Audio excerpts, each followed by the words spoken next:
Who exactly are you? After an incident, I was demoted from the head office to a rural branch. I'm now unwelcome by everyone and sidelined by my department with minimal responsibilities. Then one day, I ended up solving a problem for a younger boss who had transferred from the headquarters. The younger boss, who had thought of me as incapable, was surprised by my problem-solving skills. Following that, my life took a complete 180-degree turn. My name is Michael Johnson. I'm 43 years old.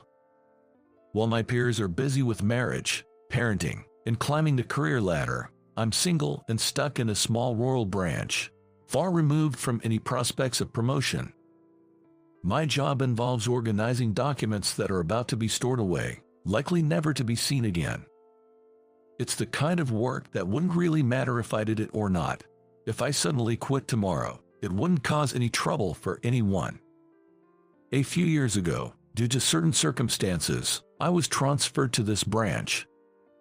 Initially, I considered quitting, but by that time, I was past my prime working years, and job hunting in the countryside, where opportunities are scarce, seemed too daunting, so I ended up staying. I used to work at the head office. Suddenly, I was transferred from the head office to this small rural branch. Of course, there was a reason for this, and it seems that the story of why I was transferred had already spread widely within the branch. The original employees would whisper behind my back or look at me with suspicion. Despite that, I tried to engage with them at first, but it seemed they just wanted me to leave as soon as possible. Their overt attitudes sometimes interfered with the work. After several years of this, I've now focused solely on not causing any trouble. I'm treated almost like I don't exist. At best, I'm harmless. At worst, I'm ignored. But reaching this state also required a lot of effort and humility on my part, so in a way, it's a satisfactory outcome for me. Then one day, a new manager, a transfer from the head office, joined our branch. She was a smart-looking woman in her late 20s, dressed sharply in a suit. Unlike my demotion, her transfer was part of grooming her for a future leadership role. "My name is Sarah. I look forward to working with you." She introduced herself, exuding the air of an elite with a confident demeanor. Initially, she seemed a bit stiff, but as she settled in, she began to show more of her youthful, vibrant smile. However, just because she has moved, it didn't change my job in any way. Even though she was my direct superior, there was little interaction between us, given my sideline position. Sarah held individual meetings with all employees soon after arriving. When it was my turn, I explained my work situation as it was. Sarah frowned and seemed to want to say something, but she didn't, and the meeting ended without any changes to my situation. In the end, my work and life remained unchanged. I spend my days doing meaningless work and head home once it's time to clock out. At home, all I do is eat and then go to sleep. My daily life hasn't changed at all from before. With so little work to do, I even spend my breaks leisurely. I often finish my lunch quickly and then take walks around the office to pass the time. Lately, I've noticed Sarah frequently using her phone in secluded spots. Being a young woman, she might be in touch with a boyfriend, I thought. However, Sarah always looked troubled during these moments. Wouldn't she look happier or more excited if she were talking to her boyfriend? I found that a bit curious. But even though I've seen this scene many times, I figured it was none of my business. I hadn't paid much attention to it before, but yesterday, I saw Sarah again, and she looked even more troubled than usual. I just couldn't get her distressed face out of my mind. Even if she had a serious problem, it's unlikely she would turn to someone like me for help, so I decided to carry on as usual. The next day, I arrived at the office first, as always. If there's one good thing about being transferred here, it's that I've been able to lead a healthier lifestyle. With an early-to-bed, early-to-rise routine, and leaving work on time. My health is in top shape. Living alone, I cook my own meals not just on weekend, but every day. Bringing my homemade lunch and starting the day by wiping down my desk in an empty office has become my daily ritual. Previously, after I arrived at work, William, who is nearing retirement, would usually come in next, but that order changed after Sarah moved. And today, as usual, Sarah came in a while after I did. I greeted her, but noticed her complexion looked worse than usual. Today, her face was particularly pale. While watching her, I suddenly realized something. Come to think of it, she used to smile so much at first, but lately, I haven't seen her smile at all. Concerned about her extremely pale complexion, I was about to suggest that she go home, when I heard an "eh" from her desk. At that moment, William arrived, and both he and I turned our gaze towards Sarah. In the direction of our gaze, there was Sarah, pale as a ghost and trembling violently. She was shaking so uncontrollably that the phone she was holding fell to the floor with a dull thud. Seeing Sarah in such a state, I instinctively rushed over to her and asked, "What's wrong? Are you okay?" Then I saw the screen of the droppable phone. It was receiving notifications in real time, and the chat screen was filled with a one-sided barrage of harsh messages, aggressive stickers, and emojis. Seeing the chat screen brought back unpleasant memories for me. But I knew I had to prioritize Sarah right now. I pushed those resurfacing memories aside and asked her gently, "Can I take a look at your phone?" Trembling and tearful with fear, Sarah nodded and handed me her phone despite being in shock. Upon looking at the messages sent to Sarah Gay, I saw an endless stream of texts filled with harsh insults, derogatory remarks, and mocking content, all expressed in the harshest terms imaginable. Towards the end, the messages took a disturbing turn, clearly implying harm, and it felt incredibly dangerous. Although memories from my past threatened to overwhelm me, I made a conscious effort to stay calm and proceeded to ask Sarah a few questions. "Do you know this person?" She shook her head in response to my question. "Any idea who it could be?" As I continued, she bit her lip and answered, "I received comments from this person on a different social media platform. It started off normally, but gradually became more extreme. I got scared and blocked them, and then this happened. They've also spread lies about me to my friends and on forums. I'm so scared I can barely sleep." Sarah, seemingly at her limit, buried her exhausted face in her hands. Seeing Sarah like that, I felt a pain in my heart, as if I was looking at my past self. At the same time, I decided I couldn't let her go through what I did and resolved to help her. "Let's fight back," I said. Sarah looked puzzled at my words, but I was confident I could help her. I understood her pain, sadness, fear, anger, and despair better than anyone. As more employees started arriving, they cast curious looks at the unusual pairing of Sarah and me. Despite feeling the weight of their stares, leaving was not an option for me. Even though Sarah seemed confused, I pointed to her personal computer and asked, "Do you have the history saved?" It might have been harsh to press her in her dazed state, but time was of the essence, and we couldn't afford to waste any. Given the situation, I knew we had to methodically address what needed to be done, so I began giving Sarah instructions. Despite being sidelined at the office now, I was once a high-flying executive at the head office, just a step away from the boardroom. Having studied how to lead and motivate subordinates as a manager, I knew how to get Sarah to take action, despite her current state of shock. I instructed her to first file a deletion request with the SNS administrators. We aimed to get the situation to a point where we could identify the perpetrator in accordance with the terms specified in the service agreement. Then, we printed out all the history and posts from the SNS and forums where Sarah had been harassed, and compiled information such as URLs and email addresses. "Let's go to the police together," I suggested. By then, Sarah had calmed down somewhat, and, though she seemed puzzled by my efficiency, she nodded in agreement and followed me to the police station. At the police station, I explained the situation and the measures we had taken, and Sarah presented the evidence to the officers. I emphasized to the police, who didn't seem to grasp the severity of the situation, the rapid escalation of the harassers' messages, their repetitive use of certain phrases, and the extensive collection of Sarah's information, indicating a high likelihood of habitual stalking and a clear threat of physical violence. The officers, struck by the seriousness of our case, even questioned our relationship. Despite the rumors that might arise about a young woman being involved with an older guy like me, I couldn't help but deny it in a panic, which ended up amusing both the police officer and Sarah.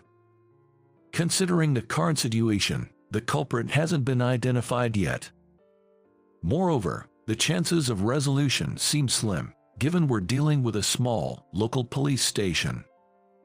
All we could do was carry out whatever measures were possible at the moment, but I knew the importance of these actions all too well. After leaving the police station, I introduced Sarah to a trustworthy lawyer on our way back to the office. It was a necessary step for officially establishing the case. Sarah seemed puzzled by my extensive involvement. "Who exactly are you, Michael? Why are you going to such lengths for me?" It was a natural question, given our nearly non-existent prior interaction. Though my acquaintance with Sarah was brief, I found nothing dubious about her character, nor did she seem like someone who would create enemies. That's why I felt it would be terribly unfair for her bright future to be ruined by vile individuals. I didn't want her to go through the same experiences I had. But unable to convey this to Sarah, I awkwardly brushed it off. "Nah, just happened to know a thing or two." Eventually, the man behind the harassment and threats towards Sarah was apprehended. He was a complete stranger to her, but apparently, the SNS platform had notified him that they were a good match. Using the information from Sarah's SNS, he began to obsessively project his ideal image onto her. The content he posted on forums, portraying himself as an ex-boyfriend, made me acutely aware of the dangers of sharing personal information online with strangers. After the ordeal with Sarah was resolved, I returned to my routine at the office. However, to my surprise, I wasn't the first to arrive that day. When I got to the office, Sarah was already at her desk, greeting me with a bright smile. "Good morning," she said. Initially surprised, I too returned the greeting with a smile upon seeing her carefree smile, saying, "Good morning." As I was about to sit at my desk, Sarah marched up to me. She said, "Could I have a moment?" while pointing outside. I had thought our paths wouldn't cross again after resolving the issue. I was wondering what was going on, but I followed her lead. We stopped in front of the bulletin board used for company announcements. Sarah, with a childlike excitement, unveiled a notice with a "ta-da." I braced myself for potential bad news. Apprehensively, I turned my gaze to the notice board, where a temporary personnel announcement was posted. My name, current position, and a transfer to the head office's new CSIRT department were detailed in the center. Caught off guard, Sarah explained the new department to me with a face beaming with joy, as if to say the surprise was a huge success. This CSIRT department, she elaborated, was established as a specialized division within the company, extending beyond mere internal security to focus specifically on issues like information leaks. She then revealed her secret. "Actually, I'm the niece of President Charles. Though I was hired on my own merit, it's undeniable that my situation greatly influenced the establishment of this department." She shared the backstory of the department's inception and chuckled mischievously. Seeing my astonishment, Sarah seemed pleased. She then shared something Mr. Charles had told her. "It's true I asked for your help, but beyond that, Mr. Charles has long wished to bring you back to the head office, despite the difficulty in overturning decisions in such a large company. He regrets exacerbating the hardship of a valued employee. As a family member and someone you've helped, I sincerely apologize. I'm truly sorry." With that, Sarah apologized to me. Indeed, I was once on a fast track at the head office, well regarded by Mr. Charles. However, amidst my rapid progress, an incident occurred in the neighborhood where a girl went missing. Of course, I was aware of the news, but I largely brushed it off as someone else's problem. At that time, I was living in a suburban house with my wife and 2 daughters. However, I was practically only coming home to sleep, so I knew nothing about the neighborhood or the people living in it. Therefore, it should have been an incident that had nothing to do with me. But some time after the disappearance, my name was somehow posted on a popular bulletin board as a suspect. Before I knew it, my address, family, social media accounts, and workplace were all exposed, and I was condemned as a criminal by the public without my knowledge. My family and I were harassed by the media and onlookers to the point that we couldn't even return home. I was suspended from work and had to attend police inquiries. For a while, my family and I took refuge in my in-laws' house far away, but after a few weeks, even my in-laws, who initially welcomed us warmly, started to look at me with suspicion. Feeling the awkwardness, I discussed leaving with my wife, but she and my daughters couldn't even look me in the eye. Realizing I had no place left, I silently packed my bags and moved to a hotel alone. It was then that I truly realized how much I had neglected my family bonds by focusing solely on work, but it was too late. Since then, I've been hiding alone in cheap hotels like a real criminal. I kept wondering how long this life would last, constantly haunted by the worst thoughts. Months later, the girl's case was suddenly resolved. The culprit was a university student from a distant state who had contacted her through a website for runaways.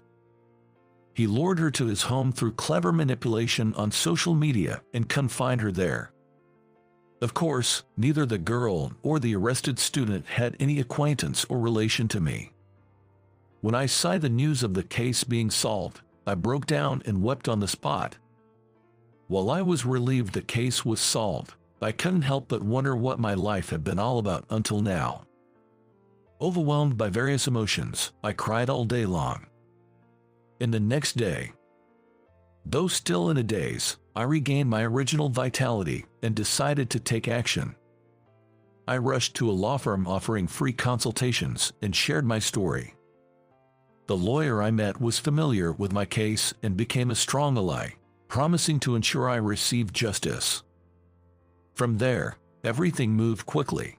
We rallied public support, pressured the providers and administrators, and quickly obtained information on the malicious party who spread my personal information, filing a lawsuit. The man who ruined my life was arrested easily. I didn't recognize the culprit's name, but when I mentioned it to my wife, who had just returned home, her face went pale. It turns out the man was her high school classmate. They had reconnected at a reunion and had been in touch since, with my wife often sharing her complaints and frustrations about me with him. My wife insisted she hadn't cheated, but at that point, it didn't matter to me anymore. My feelings for her had completely cooled. Of course, it's not entirely her fault. The breakdown of a marriage is often due to both parties. This situation was a result of my neglecting my family. I realized this through the ordeal, and although my wife insisted she wasn't to blame until the end, I didn't blame her. And as for my daughters, who I did love in my own way, they didn't warm up to me much either, having spent so much time with a mother who disliked me. So our parting was over in an instant. It was a surprisingly abrupt end to my family, but the case had been resolved after all. Feeling motivated by the resolution, I decided to return to work and give it my all. However, life wasn't that simple. Upon my return, I was met with a transfer to a small rural branch office, a clear demotion. This personnel change had been issued before the true culprit and the person who spread my personal information were caught. But as far as the company was concerned, it was better to err on the side of caution. I was expected to take responsibility for causing a stir. Having just returned and faced with this decree, I even considered quitting. But with a trial still pending and essentially nothing else left for me, I accepted the transfer. And so, I was assigned to the current branch. Despite being viewed as an unwelcome presence, as if where there's smoke, there's fire, I continued to be part of the company, eventually becoming the man who doesn't work. Although I was reminiscing about the bitter memories of the past, I couldn't help but smile at the story about Mr. Charles that was conveyed to me by Sarah. I indeed had my concerns about the treatment I received at the time. However, I wasn't fired or demoted, and I've heard it was because Mr. Charles opposed the transfer until the end. Considering his kindness, looking back, I can now say that life in the countryside here was enjoyable.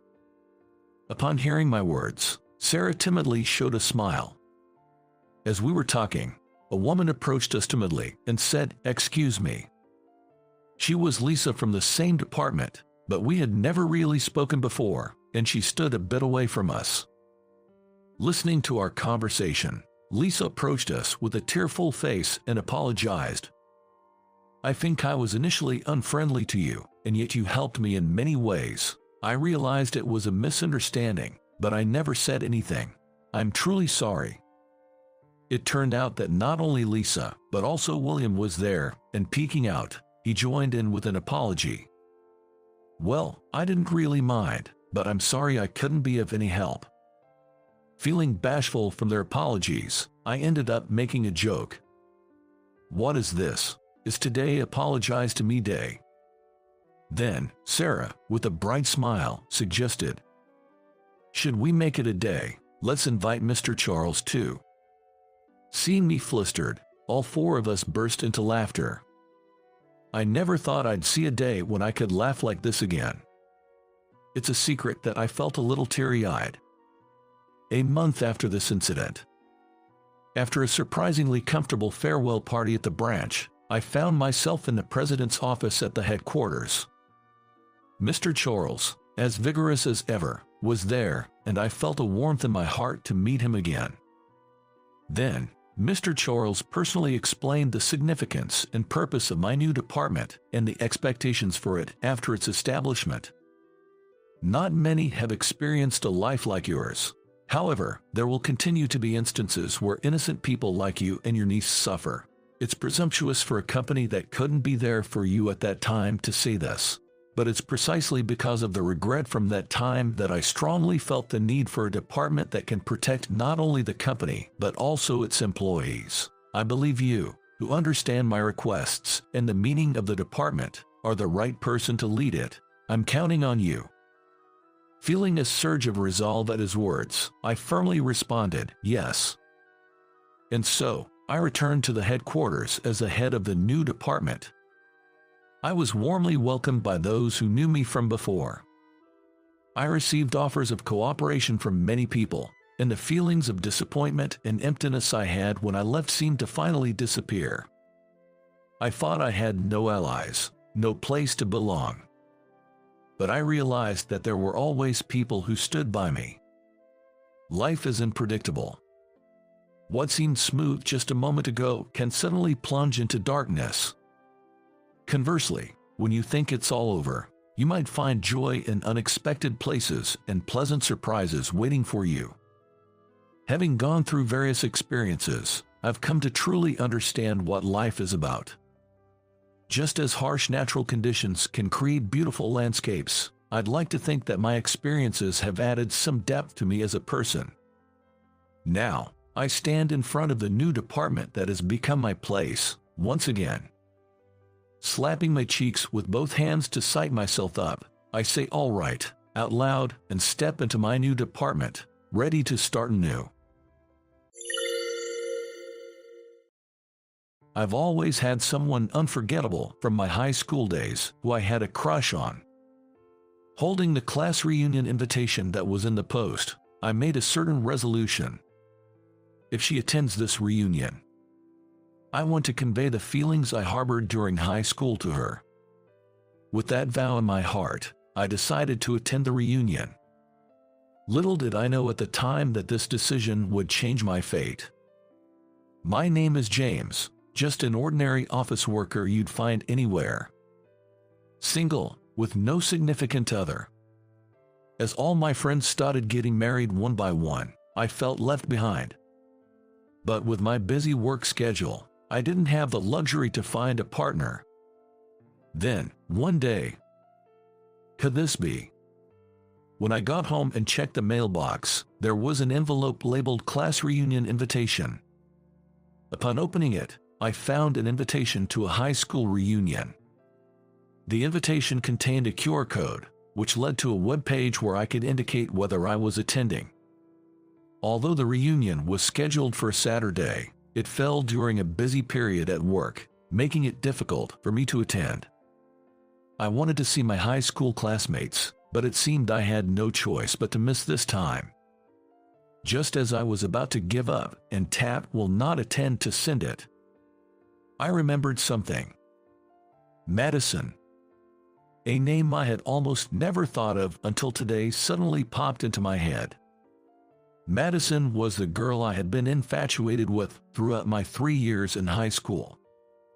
I tried to recall the delicate and beautiful Madison from back then. If Madison is going to be there. Of course, it wasn't like I still had feelings for Madison. But I was just curious about what had become of Madison, whom I hadn't seen since high school. Driven by the thought that Madison might be there, I tapped the "Will Attend" button and sent it. And then, the day of the reunion arrived. At the venue, familiar faces were joyfully catching up, their conversations blossoming. With a glass of iced tea in hand, I looked around for Madison. Ah, there she is. Madison was surrounded by several women, being showered with compliments like, "You've become even more beautiful, and you were cute in high school, but now you're even more stunning."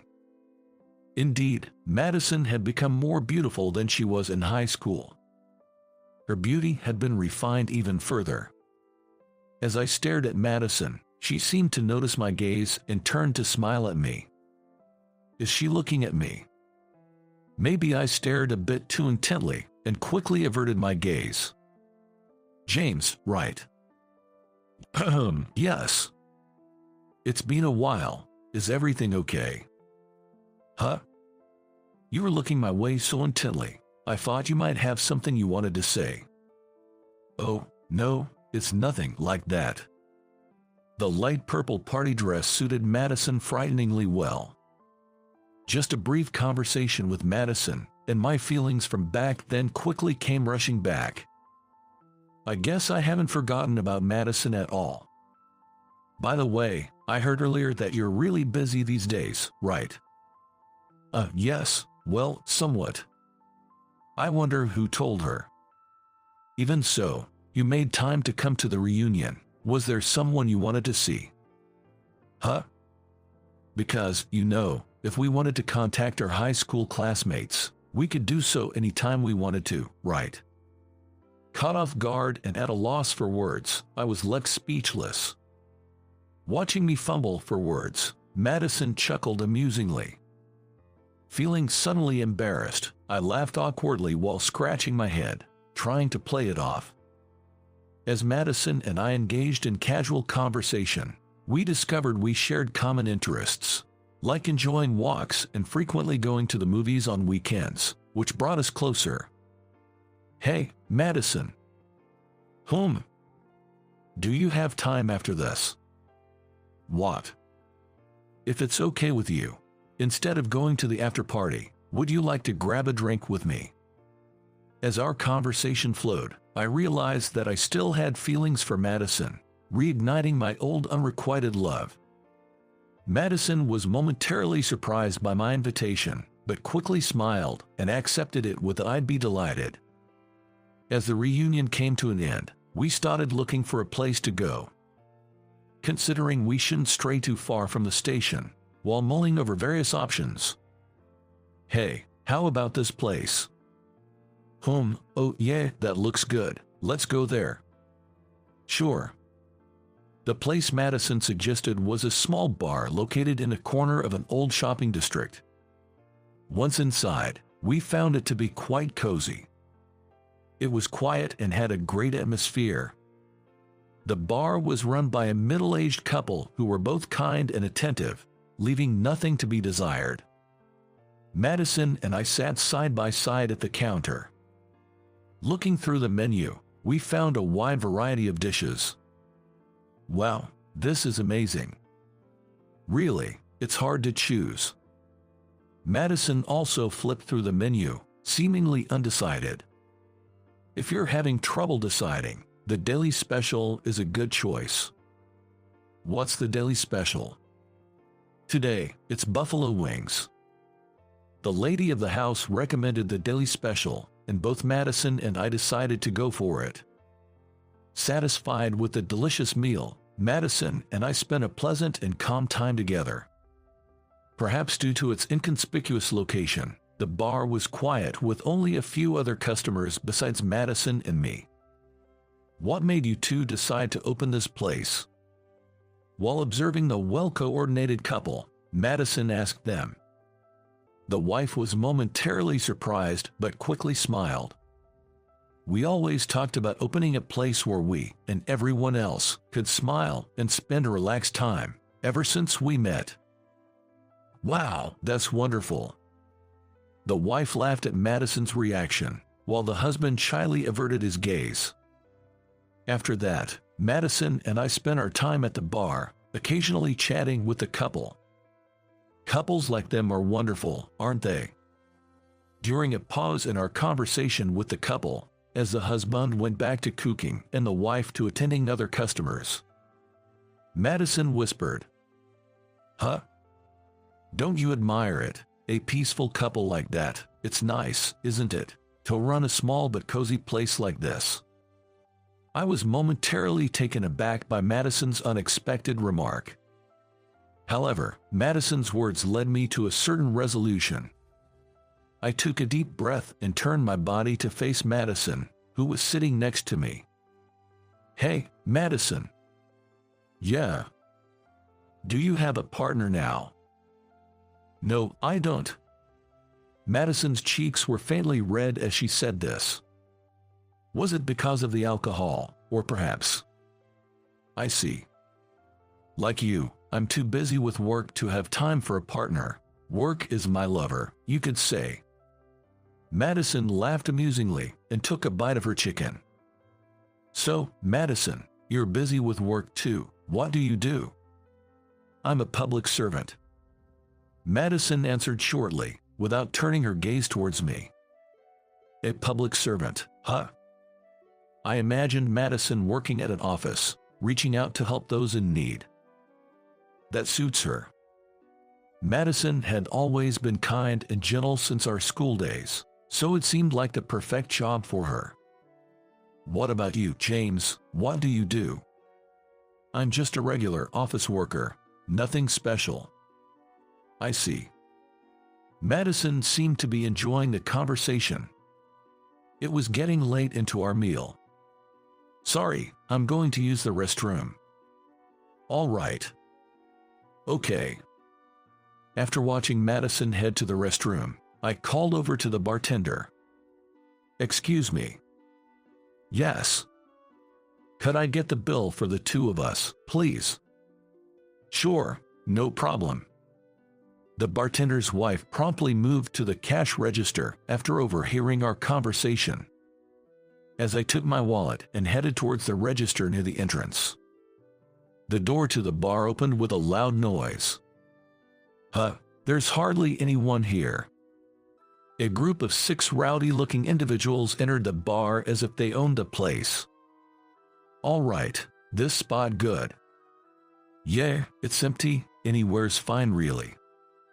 "What do they have here?" "No idea." The ruffians spread out the menus on the table and started discussing loudly what to order. "Hey, that looks good. What's this?"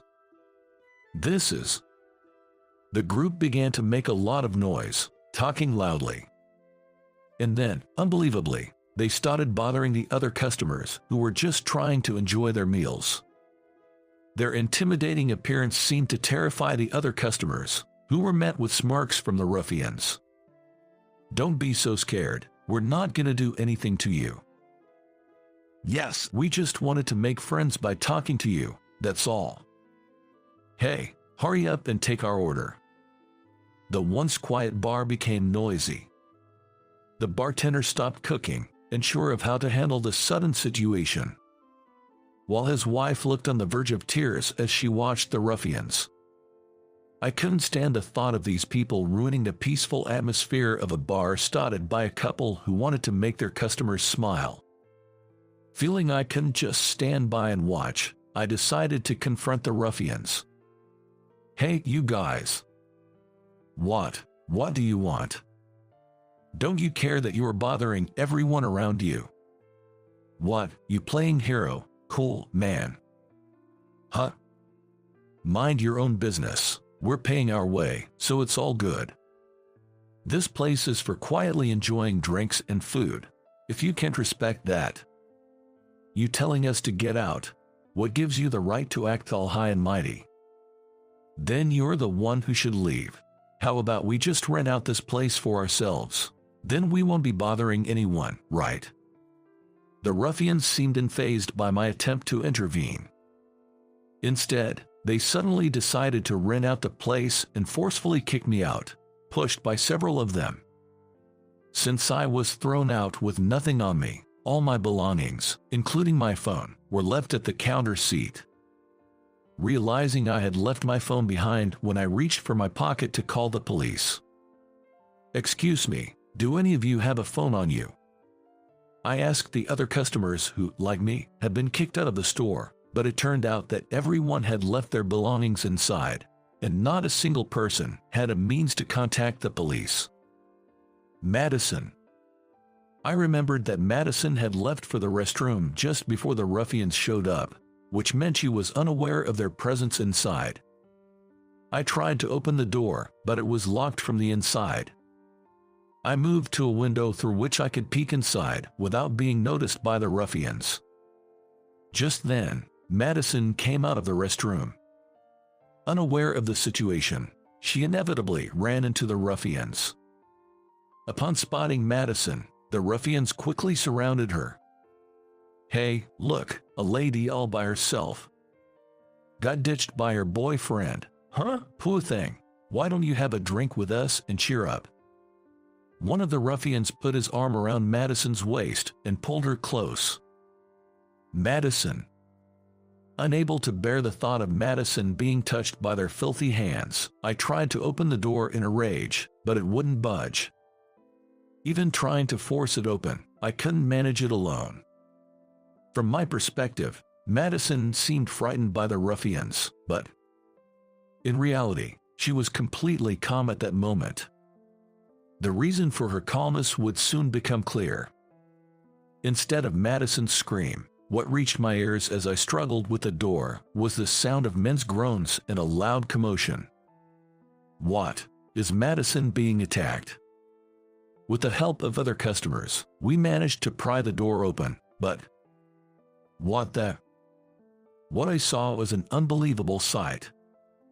The delicate Madison was gracefully taking down one ruffian after another, as if in a scene from a comic book, despite their larger size. Madison was completely unharmed. In fact, seeing the situation, I almost felt sorry for the ruffians. "You bastards, we were being nice, and you got all cocky." Madison continued to throw the ruffians to the ground one after another. Her movements were so swift that I couldn't even join in to help, and I just watched the ruffians fall one by one. Actually, even if I had tried to help Madison, I would have just gotten in the way. Once the ruffians were all lying on the floor, unable to fight back, Madison let out a small sigh. Then, she casually took out her phone from her pocket and started making a call. "Hello, this is Madison. Yes, Madison. I'm currently at an AB district. Listening in.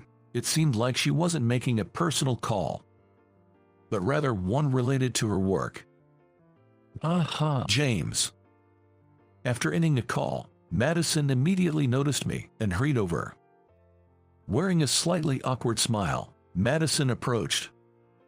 Madison, are you hurt at all? Are you okay? Yeah, I'm fine. That's good to hear. Relieved to know Madison was unharmed, I could finally breathe easy. A few minutes later, several police cars pulled up in front of the store. They arrived quickly. Madison and I walked out of the bar together towards the cars. There, a police officer greeted her with a salute. Good work. Madison, great job. I could hear such exchanges reaching my ears. Everyone is inside. Can you take the statements later? Of course. Madison seemed to be acquainted with the officers.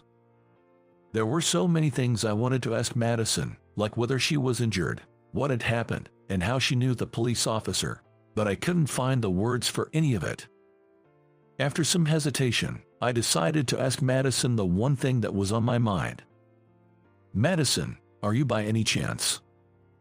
Yes. Related to the police? James, you're sharp. Yes, I'm an active duty police officer. Madison pulled out her police badge from her bag.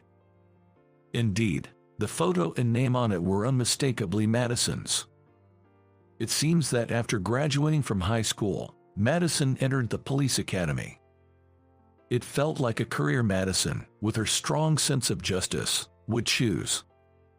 It made more sense than her being a public service worker.